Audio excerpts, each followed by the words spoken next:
Hello and welcome to this video about the book, The Lean Startup, by Eric Ries. In this video, we will be discussing the key principles and steps outlined in the book, as well as examples provided by the author. The Lean Startup offers a revolutionary approach to entrepreneurship and innovation, and has become a must-read for anyone interested in starting a business or developing a new product. We'll explore how to create value for customers, measure progress, and experiment and iterate to drive success. So, whether you're an aspiring entrepreneur or an experienced business owner, join me as we dive into the world of the Lean Startup. As we have discussed earlier, the first principle of the Lean Startup is to create value for customers. In order to create value for customers, startups need to have a deep understanding of their customers' needs and problems. This can be done through market research, customer interviews, or other methods. Once startups have identified the problem that they want to solve, they need to develop ideas for how to solve it. These ideas should be focused on creating a product or service that solves a real problem for customers and that they are willing to pay for. The next step is to create a minimum viable product, MVP. An MVP is a simple prototype that you can use to test your assumptions and gather feedback from customers. The goal of an MVP is to learn as much as possible about how customers are using your product and what they like and don't like about it. The first step in the Lean Startup methodology is to identify the problem that you want to solve. This means understanding the needs of your potential customers and identifying a problem that you can solve with your product or service. There are several methods that startups can use to identify problems. One approach is to conduct market research to understand the needs of your target customers. This can involve gathering data on customer demographics, preferences, and behaviors. Another approach is to conduct customer interviews or surveys. This allows startups to gather first-hand feedback from potential customers about their needs and pain points. Through this process, startups can identify a specific problem that they can solve with their product or service. The second step in the Lean Startup methodology is to create a minimum viable product, MVP. An MVP is a simple version of your product or service that you can use to test your assumptions and gather feedback from customers. The goal of an MVP is to create the smallest possible product that you can build to test your assumptions about the problem you are solving and the solution you are proposing.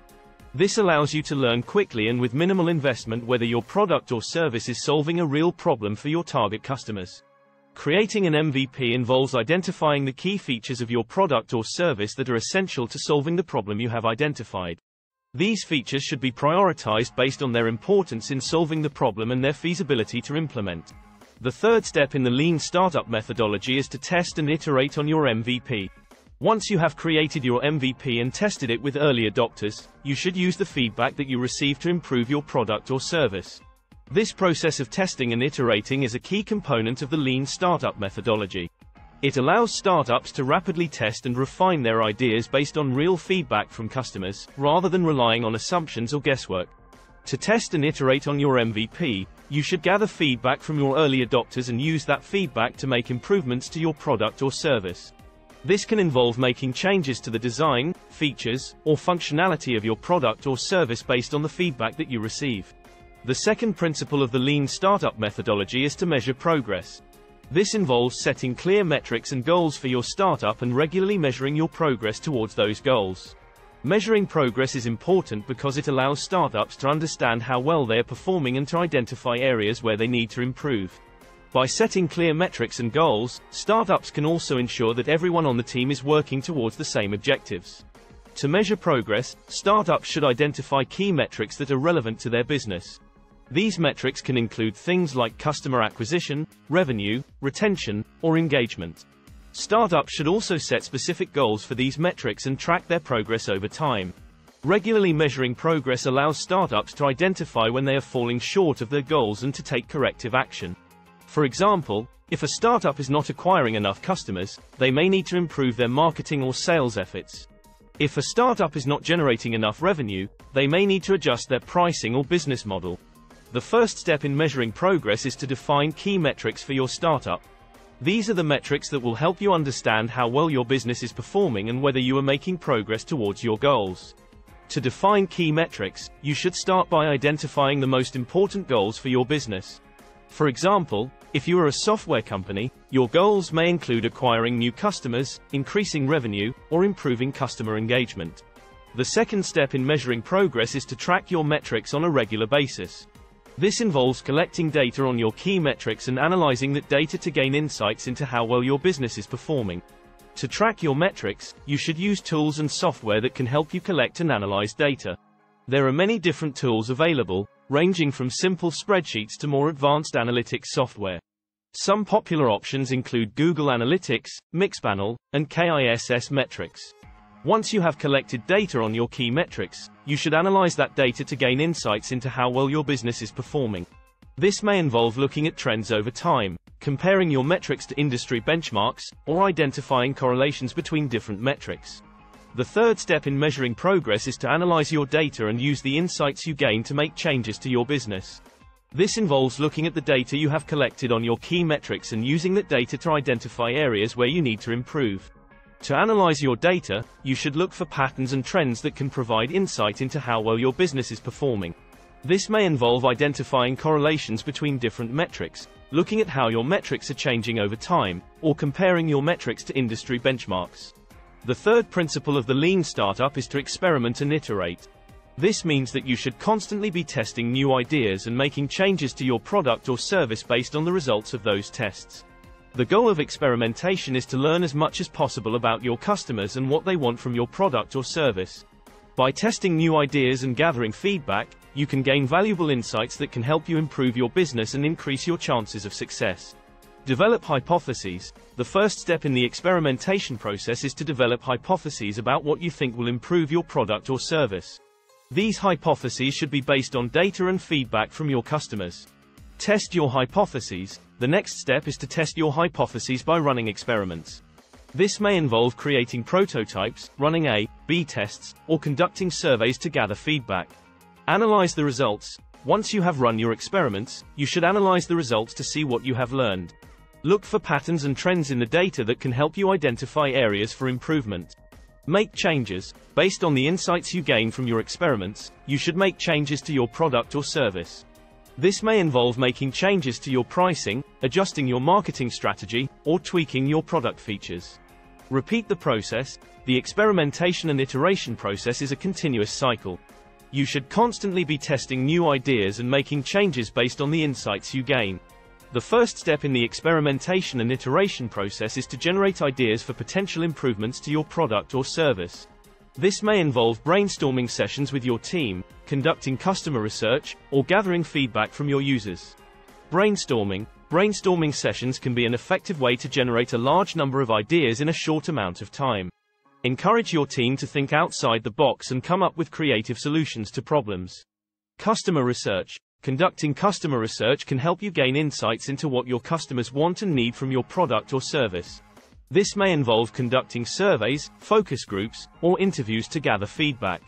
User feedback. Gathering feedback from your users can help you identify areas for improvement and generate ideas for new features or functionality. Encourage your users to share their thoughts and opinions through feedback forms, social media, or other channels. Competitive analysis. Analyzing your competitors can help you identify areas where you can improve your product or service. Look for gaps in the market or areas where your competitors are falling short. The second step in the experimentation and iteration process is to test your ideas. This involves designing experiments to validate or invalidate your hypotheses and gather data on the potential impact of your ideas. A/B testing. A/B testing involves creating two versions of a feature or design and testing them with different groups of users to see which performs better. This can be used to test small changes, such as button colors or messaging, or larger changes, such as new features. Prototype testing. Prototyping involves creating a simplified version of your product or service to test with users. This can be used to test new features or ideas before investing in full development. Surveys. Surveys can be used to gather feedback from your users on specific features or changes you are considering. This can be a quick and easy way to gather feedback and insights. User testing. User testing involves observing users as they interact with your product or service and gathering feedback on their experience. This can be used to identify pain points and areas for improvement. The third step in the experimentation and iteration process is to iterate on your ideas based on the feedback and data gathered from your experiments. This involves making changes and improvements to your product or service based on the insights gained from testing. Build upon successful experiments. If an experiment yields positive results, you should consider expanding upon that idea and investing more resources into it. This may involve developing new features or expanding the scope of the idea. Pivot from unsuccessful experiments. If an experiment yields negative results, you should consider pivoting from that idea and exploring new opportunities. This may involve abandoning the idea altogether or pivoting in a new direction. Incorporate user feedback. User feedback is a valuable source of information when iterating on your ideas. By listening to your users' feedback and incorporating their suggestions, you can improve the user experience and create a product or service that better meets their needs. Continuously test and iterate.